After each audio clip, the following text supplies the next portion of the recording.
on. Good morning. Good morning. Hold on. Sorry about that wind noise. I had my thing open on top. So good morning. It is Wednesday. Happy Wednesday. It is a bright, sunny Wednesday.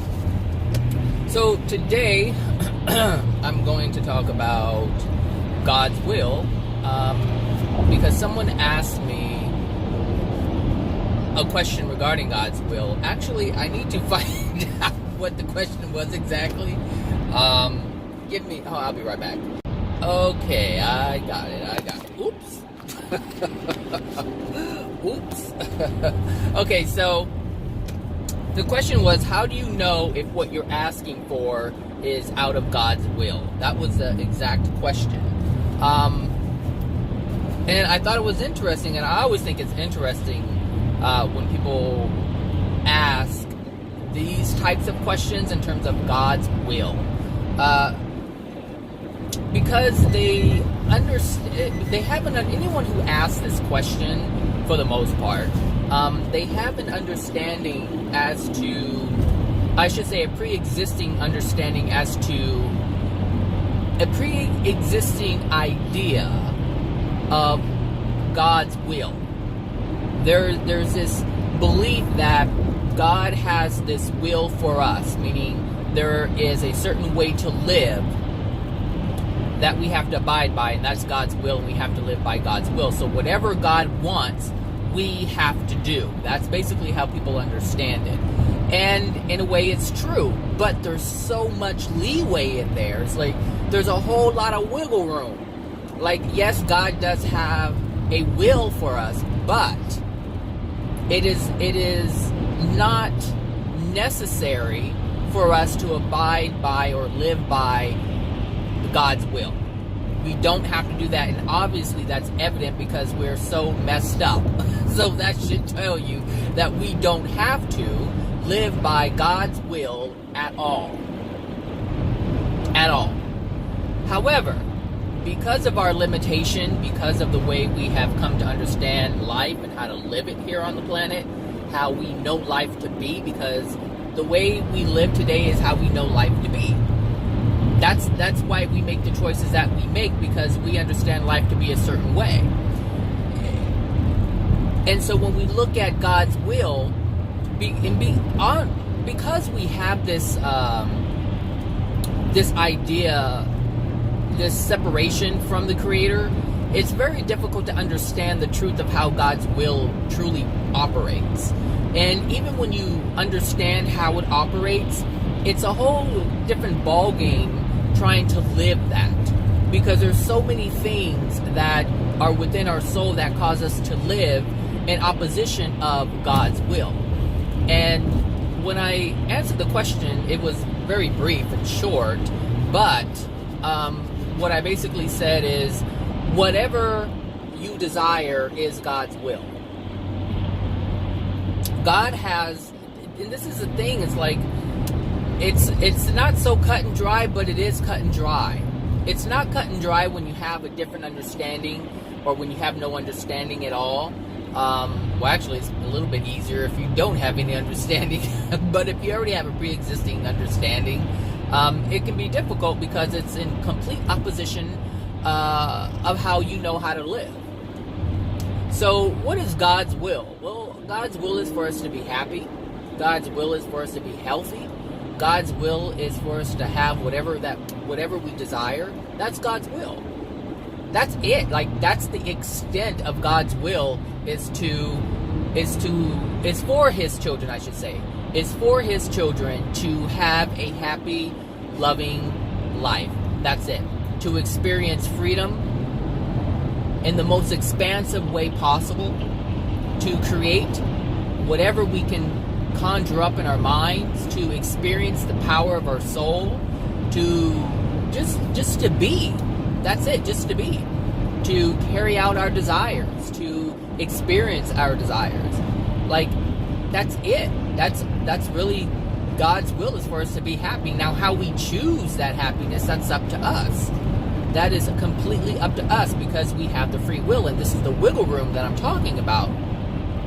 We have the free will to live God's will however we choose. So if being happy and healthy and having well-being, having, different abilities, exercising our abilities, enjoying ourselves, creating music, art, enjoying nature, whatever it is that brings us joy and happiness, that's God's will. There isn't any, this is, when you get into religions, you get into God wants you to do this and God wants you to do that.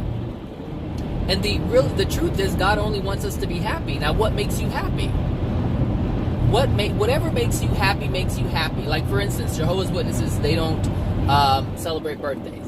But if recognizing your life every single year, like, hey, I made one, revolution or whatever, 365 days, a whole year later, I'm a year older. Is that not a blessing? Absolutely. You're still here. You didn't mess it all up to where you ended your life early.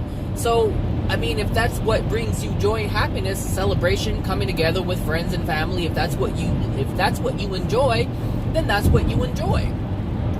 If family is something that's very near and dear to you, and you have a wonderful, beautiful, loving family, and that's what you like doing, you like hanging out with your family and doing things with your family as a family unit, then that's what you should do. If you feel like, hey, you want to go out and do other things and you want to explore the world and nobody else wants to do it, you enjoy being by yourself and loving yourself and exploring yourself, getting to know yourself, then that's God's will for you. God's will is whatever makes you happy that is in harmony with love, but that's key, in harmony with love. God doesn't want you to be beaten. God doesn't want you to be cursed at, torn down, made to feel unworthy. These are not things that God wills for you. And so you have to ask yourself, do you want to live God's will? God's will is really simple. It's really simple. It's honor yourself and honor others. Respect yourself, respect others. And it's not you have to respect others. You can't disrespect yourself. You can't disrespect some people and respect other people because you're just disrespectful. It's an illusion that you're creating. You can't hate this person and love another because that means you're forcing something. It's a facade. How can you have love within yourself and have hatred towards... how can you have love within yourself and hate someone? It can't happen. It's impossible. So if you want to learn God's will, if you want to live God's will, then you learn God's will and you live God's will. It's not difficult, and there aren't these mandates, but yet there are these mandates. But the thing is, the mandates it's like the mandates disappear once you're in harmony with those mandates. Once you live by the rules disappear.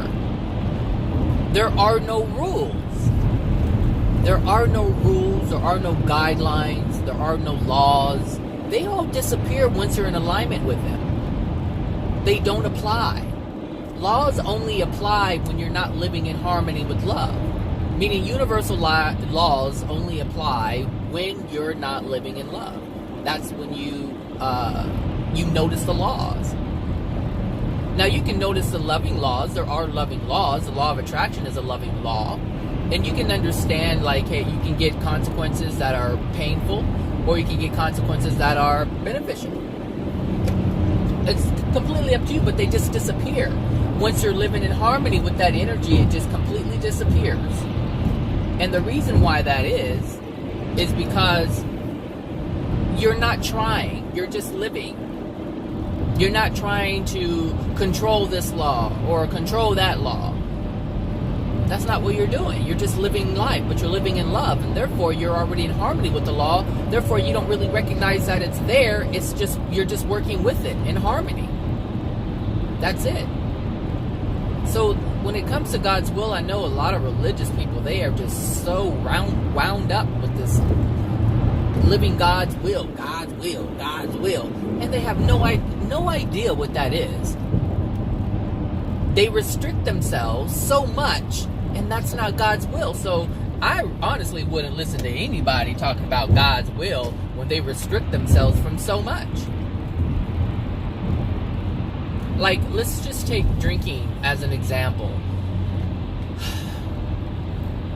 You can desire liquor and restrict yourself from it because you say God says don't partake in the devil's juice. So what? Don't partake in the devil's juice. Like, that there is restricting yourself from a desire. And then you have the other person, like myself, who doesn't even desire to drink. I don't drink, and the reason why I don't drink is because I just don't desire it. It's not because I'm restricting myself. I literally have no desire for it. None. And so I'm living in harmony with the law, a loving law, to love myself, to not put in toxicity into my body. Now, am I doing it in other ways? Absolutely. Absolutely, I'm doing it in other ways. I'm just not doing it in this way. It depends on how you look at it. So it's not that, oh, I'm better because I don't drink, or this person's better because they don't drink. No. It's just I'm willing to love myself in this way. There may be a 100% vegan out there, and they drink alcohol. They love their vegan wine. And that's fine. So occasionally I eat meat, which is harmful to my body, and it's also harmful to an animal that's being killed. And yet you have a vegan who's taking in toxins into their body via wine. So it really depends. It really depends. What's God's will? Well, God's will is for the human soul to experience life where they don't harm themselves or others or anything else. That's what God's will is. Now, do we do that? Not all the time. We're lacking in that in some way, shape, or form.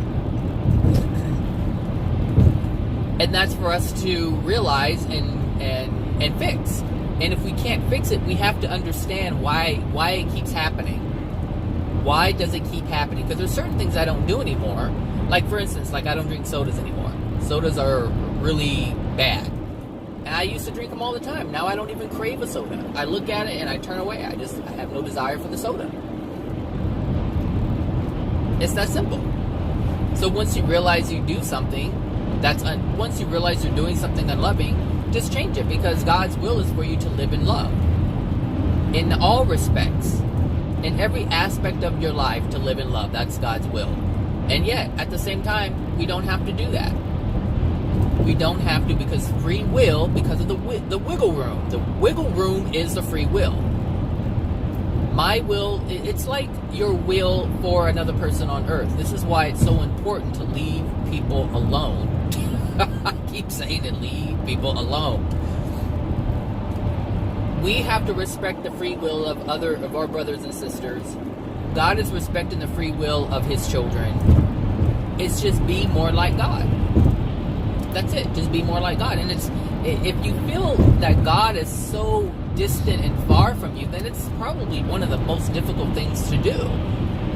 Because the resistance that the feeling, there's a certain resistance within you, and I don't even like that word, resistance, but there's a certain disconnect within the human being towards God. And they feel, just like celebrities, just like billionaires, popular people, successful people, a lot of people shy away from them. Why? Well, because they feel that they're better than, meaning the other people are better than. They feel that the other people are better than. And so what does that mean? Well, it means you stay away from them. You can't be seen. You're not important. You can't have the connection. Oh my God, they won't talk to me. They won't talk to me. And that's really how people feel about God. God doesn't care. God's too important. God's too big. All these different things keep coming up in our minds, keeping us away from that which we desire. Like some people say, hey, I would love to meet Janet Jackson, or I would love to meet Beyonce, or I would love to meet Usher, or I would love to meet Jay-Z. I would love. All these I would love. And yet at the same time, they're like, but I can't because, oh my God, I'm just little old me. Just little old me. Just little old me. Just little old me. And that's how people feel. Just little old me. I'm just one insignificant speck, one insignificant soul in the vast greatness of souls. How does God know me? If God's paying attention and answering other prayers, why and how could God answer mine? Really, people really walk around thinking like this because they don't understand the power of the Creator. They can say, oh, God knows all things. God knows what's in my heart. God knows. God knows. God knows what's in your evil soul. God knows. God's gonna get you. He knows. He knows. God knows. God knows all things. God is mighty and all powerful. People say this stuff all the time. And yet they feel completely different when it comes to them. Completely different. They feel insignificant. God, why have you forsaken me? In the next breath, but the first breath is like, God is almighty. God got my back. And then the next thing you know, they're crying at night by themselves because they don't have anybody. And they're like, why have you forsaken me? Why don't you answer my prayer? I wanted $300 to pay my bills and you didn't answer the call. Why have you forsaken me? Blah, blah, blah, blah, blah, blah, blah. It sounds so ridiculous, but it sounds ridiculous when you put it together, but really that's how it is. People will just, ooh, yes, God is my rock. But at night they're drowning. It's like, well, what happened? What happened when the sun went down? What happened? And if it seems silly, it's because it is. It is absolutely nonsensical. It is nonsensical. To be in the morning and the daytime, yes, the Lord is my shepherd and I shall not want. And at night you're just down on your knees asking why God has forsaken you. It doesn't make any sense. Do you see the lie? Do you see the facade? Do you tell yourself and everybody else? Anyway, God's will. God's will is for you to have any and everything you desire.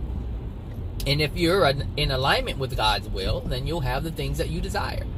If you know that you can have them, the thing is with desiring things and feeling that you can have things or feeling deserving of things really has a lot to do with the things that you didn't get growing up, the pain that you felt growing up as a child, and the emotional injuries that your ancestors gave to you. So all the things that they gave to you that was jacked up are now in your soul, and so you have the sense of lack to begin with. You're already starting out with a bad hand, but it's how you play your hand. It is literally how you play your hand. So yeah, your mom and dad may have been complete idiots and they didn't know shit, but that doesn't mean you have to be an idiot and don't know shit. You can know more than they know. Just because they're parents doesn't mean they know more than you, or they know more than you, or it doesn't mean that you can't know more than them. So, get your shit in order and, get yourself in gear and start learning and knowing your value. Just because they thought about themselves as being crappy people doesn't mean that you have to walk around with that same bullshit thinking. You just clean it up. As Abraham, clean it up. Just clean it up, and it's a good feeling. I know it's kind of scary in the beginning, like, oh my God, I don't want to lose my family. Well, look, they done threw you away to begin with, so what are you losing? What are you losing? A bad hand? You better throw that hand away and get yourself a new hand. Shit, throw the whole deck of cards away and get yourself a new deck, a nice, clean, fresh deck. That's what I'm saying. Throw the old away if it ain't working. Throw the old away. I'm throwing the old away. Bye. See ya. I look at myself and I look at my family and Jesus Christ, like, oh my gosh. Oh my gosh. I see the blessing of being tossed away. Like, really, I used to, feel bad because I wasn't accepted as a child, and now I'm like, shit, I'm glad they threw me away because I was able to find myself. When I look at how they're living their lives and the little smallness, No, I cannot see myself living like they live right now. I should say I cannot see myself going back to the smallness that I used to know. I've expanded.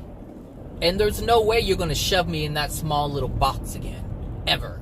Because I know what the taste of freedom tastes like. I know what it feels like. And it's amazing. It's really amazing.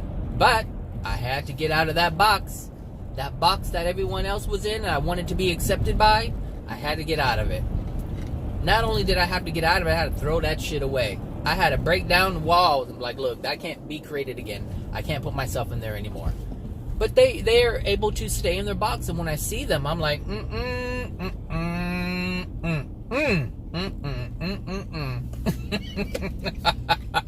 Seriously, it's like, oh no, that is not, nope, that's not for me. But it can be for them if they want it. But that is not for me. My phone is all crooked, you see. So, you know, I understand what God's will is, and that's the thing as I learn more as to what God's will is, I should say, as I solidify the truth of what God's will is, my life is able to change even more. It's able to be in alignment with the Creator and what the Creator desires. So whatever God's will is, whatever the Creator's will is, if I live in love, I'm already in alignment. I'm already in agreement with the Creator's will, with God's will. And I'm not even trying to live by God's will. That's the thing. There is no part of me that is like, I want to shine brightly in God's eyes. I understand I'm automatically shining bright in God's eyes if God has eyes. If I do the things that are loving and that I desire. If I'm doing those two things, which is really one thing, which is just simply loving myself, because that's all you have to do is love yourself. Love yourself and honor yourself. Now, these are two completely different things, but yet they're the same thing. Because we can do something that is unloving, but something that's a desire of ours. All right? And we not understand that it is unloving. But as we do the things that we desire, and we make a mistake and we get the consequence, which is the lesson that we need to change, when we do what we do to cause the consequence to happen, and we get the lesson and we stop doing it, we are loving ourselves. But we couldn't figure that out until we took the action. We couldn't do it. But once you find out you're hurting someone or you're hurting yourself, that's your cue to stop. And when you realize it, it is your obligation, it is your duty to yourself to stop. That's loving yourself. But, and the problem, the Lord Jesus, the problem is, people want to do right by God first. And so they're like, I have to obey God first. And so after I do that, then I may be able to do things that I desire. That's what happens. But the problem with that is most people don't know what God's will is. See, they're reading the Bible and they're listening to preachers here and there. And they're saying, hey, God says you shall not do this and you shall not do that. And people have a desire to do it. Like someone may have a desire to steal something. They barely pay their bills. You know, grandma got a little stash in there. You want to take a little from grandma. Grandma may not mind. Grandma may not know. Grandma. I know grandma got, $30, $40, $50, $80,000 in her closet. In the little paper bag, hidden in under the plank, the wood plank. And so someone may take it. But the preacher said, thou shalt not steal. God's will is for you not to steal. Don't steal. But you may do it. And then a consequence happens. The consequence happens, whatever that may be. It could be grandma saving that for you. And when grandma dies, grandma leaves it to you. And you feel awful. And you just feel like shit. Because you did something unloving to the person who was loving you. And so you learn your lesson. And so you don't steal anymore. But that had to happen in order for you to love yourself and love others. But you would have never known it if you didn't do it. You would have just been penalizing yourself, saying, I have this urge to steal. I have this urge to steal. I don't know why. I don't know why. I don't know why I want to steal. I just want to steal. I don't know why. I don't know why. And you punish yourself. I'm bad. I'm evil. I'm a sinner. I'm this. I'm that. I'm bad. I'm evil. I'm a sinner. I'm bad. I'm evil. I'm a sinner. What is going on over here? Did I get in the wrong lane? Oh, some taxi bullshit. Oh, it's the taxi bullshit. The taxi bullshit. And I still made it. I still made it. Whoa, whoa, whoa, whoa, whoa, whoa, whoa, whoa, whoa, whoa. So, you know, that's God's will, is for you to learn. God's will is for you to learn, to expand. But in order to expand, you have to learn how, why don't you steal? Because it's painful. To who? To both parties. That's why you don't do unloving things, because it hurts you and it hurts the other person. Now the person has to live with guilt. Now they have to learn about that. Now they have to learn about guilt. This is why you don't do those things, because the guilt is not a pretty thing to experience.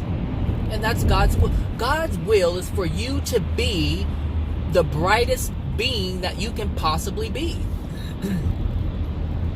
That's God's will, for you to be the brightest being that you can possibly be.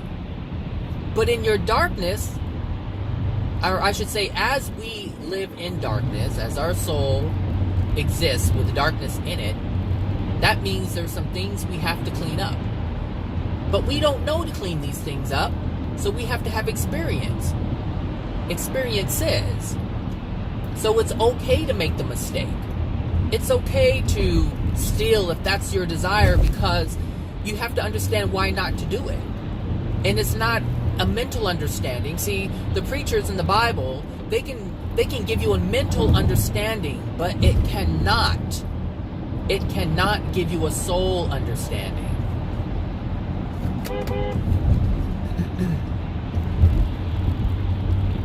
It cannot give you a soul understanding. That's something that has to be had through these experiences. You have to feel it in order to know not to do it.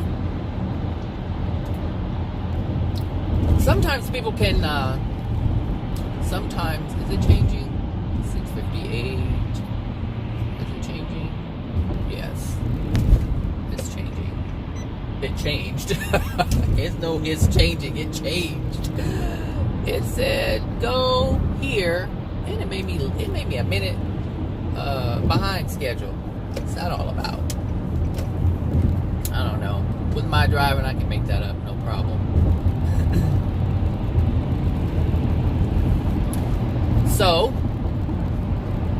what was I saying? Someone can be in church and they can hear the word, child. Hear the word. They can hear the reverend preaching and the pastor preaching and the this and the that and the other and the bishop this and the bishop that. And they can say, I felt it. And no wonder it made me a minute late. This is nonsense. It's nonsensical. It's totally nonsensical. So nonsensical, I'm about to get off this. I have to get off. I could have gotten off there, but I didn't. I could have. I had new tires. Less likely to get a nail in it. Anyway, they can hear the word. Hear the word. And they can say, I felt that. I felt that message. I felt it. I ain't doing that anymore.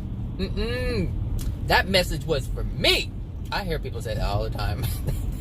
They say the message, it was like the preacher was talking to me. The reverend was talking to me. That message was for me. And maybe it was for you to feel it. That's fine. Ain't nothing wrong with that. You're supposed to get the message. It's better to get the message through words and understanding of someone's words than it is to have the experience. That's what I know for a fact. It is best to get the message through the words of others or through watching people's experiences than to have the experience yourself. You know? For instance, People, you can see someone who served in the military, and now they hopping around with one leg, and maybe a missing arm too. Maybe they got an eye patch, they lost the eye, there was an explosion. All this bullshit can happen, right? And you're like, whoa. And you can see the veteran on the corner with his little veteran hat on with the little cup, asking for money. And just maybe 2 weeks ago, you thought about getting in the military. But you see, it's really not worth it. So get the message, people. What do you think these videos are? They're messages. Messages. Get the message, you know? What do you want me to do? Write a post-it note and send it to you via mail, snail mail, postal service? You just get the message. Get the message. Get the message. I look at everybody's life. I don't care where I am. I could be anywhere, and I'm watching people interact. I told you this is why I watch these reality shows. You guys probably don't believe me, but I don't watch it for the drama. I watch it for the drama. I watch it for the drama. Not for the drama, but for the drama. I'm looking out for it. I'm looking at it. I'm looking at how these interactions play out. I'm looking at the things that people say. I'm looking at how people feel when things are said to them. That's what I'm doing. I'm watching. I'm observing. I'm learning what to do, what not to do. What is it that these people are feeling that make them say the things that they're saying? What is it emotionally that's driving them? Well, I can see those things. I can see it. I can't tell you how. I just can. I'm grateful for it. Well, I know how. It's because I've changed who I am. I've changed the level of openness that I have towards things, towards people. I've lessened the judgment and became more open, more humble. More humble. That's it. Just humility. Having more humility. That's what's been going on with me. I'm not trying to know everything because I can't know everything because it's unknown what there is to know. And if you don't know it, that's clear that you don't know all that there is to know. And every time you say, oh my gosh, I never knew that. Oh my gosh, did you know this? I never knew that. I mean, we say these things every day, and that's proof that we don't know it all. But it's amazing when we do learn something, and that's what I'm grateful for, learning something. Because that's God's will. Because learning and understanding and living the understanding is what expands your soul. It's the love you have for yourself, to have knowledge. It is not loving to be ignorant. It is not loving to be ignorant. It is very unloving to yourself to be a complete idiot. It is very unloving because you don't know anything. And when you don't know anything, you do things that cause consequences, painful consequences. And that's unloving to yourself. Is it unloving to yourself to enter into an agreement with someone that potentially puts your body in harm's way? It's unloving to do that. So as people are saying, hey, I'm going to go fight for my country, and hey, there's nothing wrong with that if that's your life. I said yesterday, whatever you choose for yourself is what you choose for yourself, and there's nothing wrong with that until you believe and start to understand that it's something wrong for you. But until then, hey, I say feel free to go blow your leg off. Go do something to where now you can't have kids anymore. Just go, hey, it's you. You got to do you, boo-boo. Like I said, you got to do you, and there's no judgment in that. I honor that. But I look at people like you who make choices like that, or I look at people who do make choices like that, I should say. And I say to myself, thank you for showing me. Because now I know not to take that route. I like having both my legs. Seriously. I like not waking up in night terrors because I have PTSD. You see? These are things that people don't think about, and I'm thinking about all of it. I'm like, okay, I don't want to do that. I don't want to do that. I don't want to do that. And I don't want to do that. And I don't want to do that. I don't want to do that. And so I start to realize I have more of a respect and understanding as to what this body is used for, why it was given to me. I can't explore life if I'm hopping around on one leg. Like I can explore life, but I can't do it in the way that was envisioned by the Creator. You know, to walk unassisted. Like, I have a desire to be able to do things unassisted. I see ambulance. Okay, but it's okay. So yeah, anyway, God's will is for you to be happy and healthy. And that means that you have to be in harmony with the things that support that. So if you meet someone who is abusive, do you think that's God's will for you? No, it's not. God's will isn't for you to be in pain. That's why if you have what God is made of, love, or what God has, love, you won't experience that. But if you are experiencing things like that, well, it's because it's a choice you're making. Because once you experience the yelling, once you experience the sarcasm, that's huge with me. This is why dates don't work, because people, they just want to be sarcastic. They want to say things about people. They're like, yeah, and whatever. I mean, people just want to say, I need to teach them a lesson, or, they were like, rude, and I was rude. I had to be rude bad to check this person. It's like, I see why you two met one another. But when I hear sarcasm, I'm like, I can see where that's going. I can see, and it's supposed to be a date, meaning you're supposed to be on best behavior. Nope. That's why I tell people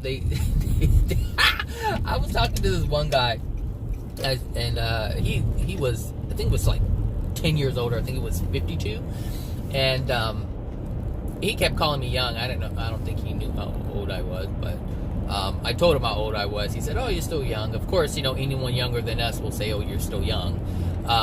But anyway, my camera's still crooked. Whatever. So we were talking, and I said, "Oh, I haven't. My last relationship was 2001," and he goes, "Wow, that's a long time."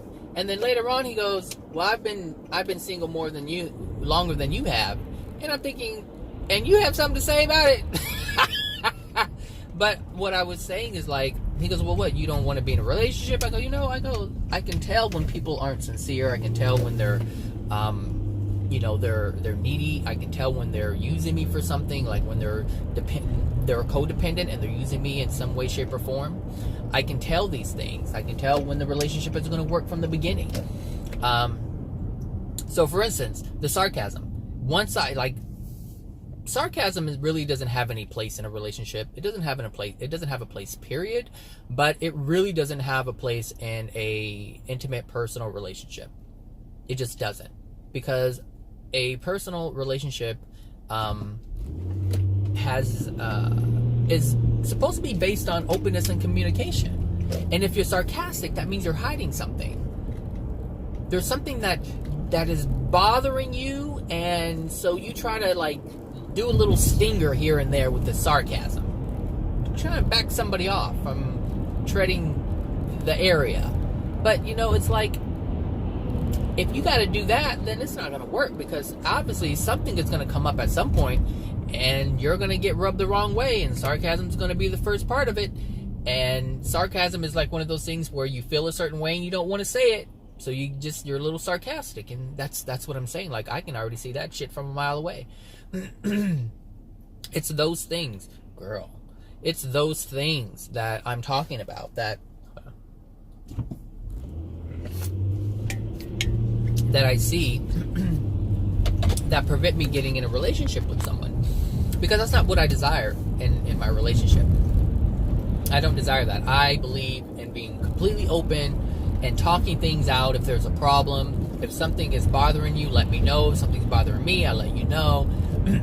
Now, that may be fairy tale. Hey, that may be it. And I may be needing the sarcasm, but as a law of attraction.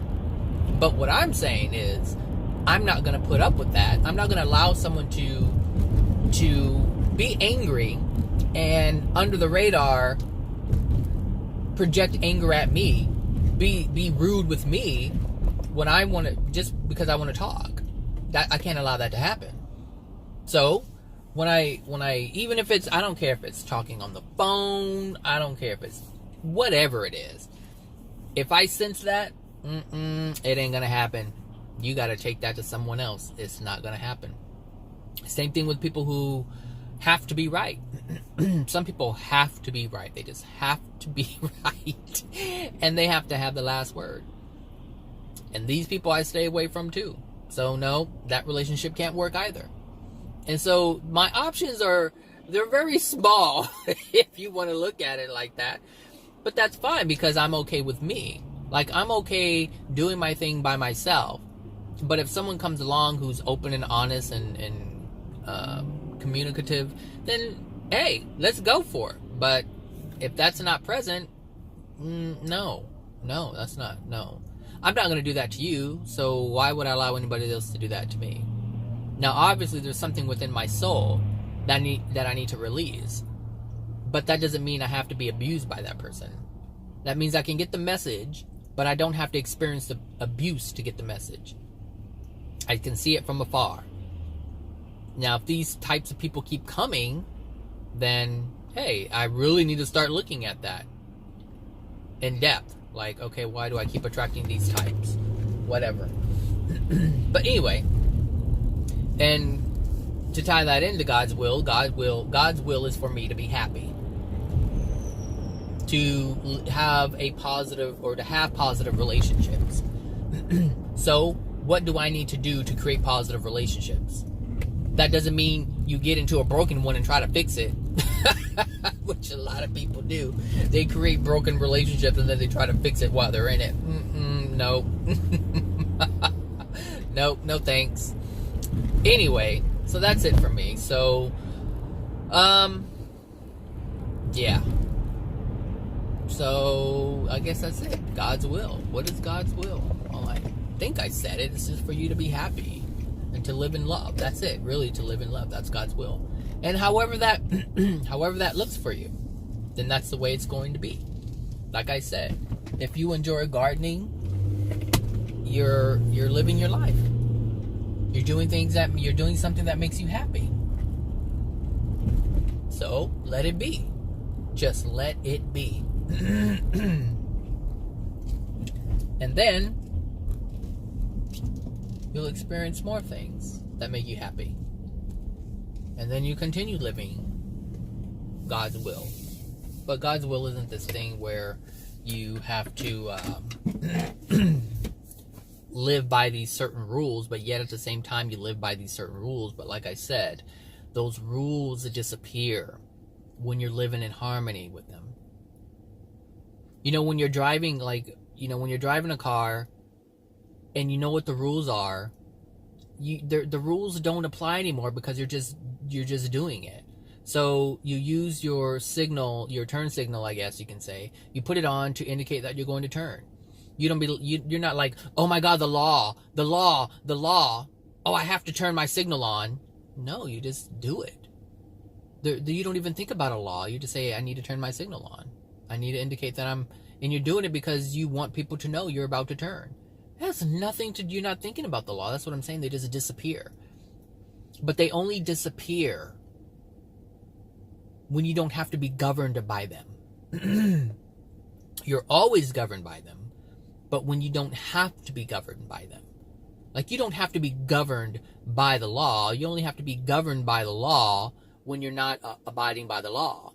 And then the law steps in and says, hey, I need to govern you right now. You need to be governed because you don't know how to do it on your own. So, hey, you need to pay this ticket or you need to serve this time. That's basically what it is. That's man's corrective measure. But God's universal laws operate the same way. So you don't need the painful consequence because you're abiding by the law. And you didn't even know you were abiding by the law. So when you mind your own business, as I've been saying lately, as you mind your own business and you don't interfere with the law, God's universal law, If someone's experiencing pain and you don't step in and you're like, hey, I see what you're going through and you're not learning your lesson, I have to let you experience it. When you do that, when you mind your own business and you don't interfere with God's laws or God's lessons, God's messages to that person, there's no penalty for you. But it's no different than someone running a red light, all right? And someone gets pulled over and the cops pull someone over and they're like, hey, license or get out of your car, whatever they do. And then you have a bystander who's like, hey, why are you roughing this person up? Why are you talking to him like that? You don't have to talk to him like that. Look, you're interfering. I'm not saying that a cop can't be wrong, but what I'm saying is the law is trying to prevail. A law is being implemented. It's governing actions are in play. And it's like, okay, you are not abiding by the law. I need to enforce the law. This is your consequence. You can't interrupt the process, because if you interrupt the process, then you're going to jail. And this is what I'm saying, and this is what happens with universal laws, and people don't see it. People don't understand their consequences for interfering with universal laws. You cannot interfere with God's laws. You have to let the person who has incurred the governing of that law, you have to let that happen. And if you don't let that happen and you try to block it, you try to protect someone from getting their consequence, then guess what? You're going to get one too. And that's not God's will. God's will is for you to live freely. But now you've locked yourself up by involving yourself into some kind of business that didn't have anything to do with you. But since you wanted to involve yourself, now it has a lot to do with you. This is why I say, leave people alone. Don't try to fix them. You can offer advice, allow them to say no, and gently walk away, back up, or move forward, whatever you need to do, but leave the person alone. Do you want my help? No. Have a great day. That's it. That's all you have to do. And it's so easy, because you can go back to doing whatever it is you were doing before you were distracted by whatever someone else was doing.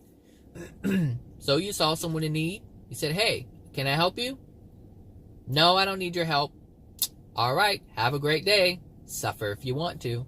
And that's their choice. And like I said yesterday, you have to be okay with people's choices. You have to be okay with that. And that's God's will, for everyone to live their life how they choose to live it. If someone wants to live their life in a way where they are incurring pain, then let them incur their pain. It's their choice. If this is what they want to do with their existence, let them do it. It's okay for them to do it. The cooperative components are involved in that. Only the cooperative components are involved in that. And if you feel you need to involve yourself, then you are a cooperative component. And that's something you also have to look at. But if you're not a cooperative component, you're not gonna be bothered with it at all. At all. Look at the people who live in Beverly Hills. They are not bothered with these people in the hood. Because they're living their best life. They're not bothered with the people in the hood. And why should they? It's just, look, why should they? There's one thing to say, hey, I'm offering help. Come and get it if you want it. But you can't try to go and force it upon people. You just can't do that. So, allow people to live how they want to live. Allow them to have the free will that they have. Allow them to exercise it the way that they should be able to exercise it. And if there are any consequences, they'll receive those consequences. And if there aren't any negative consequences, then they won't receive them. But if you don't want the negative consequences, if you don't want the painful consequences, then leave it alone. Do the things that are in love. And one thing that's in love is leaving people alone. Just leave them alone. All right, everybody. So that's it. I hope you guys have a wonderful Wednesday, and I will talk to you guys later. All right. Bye now.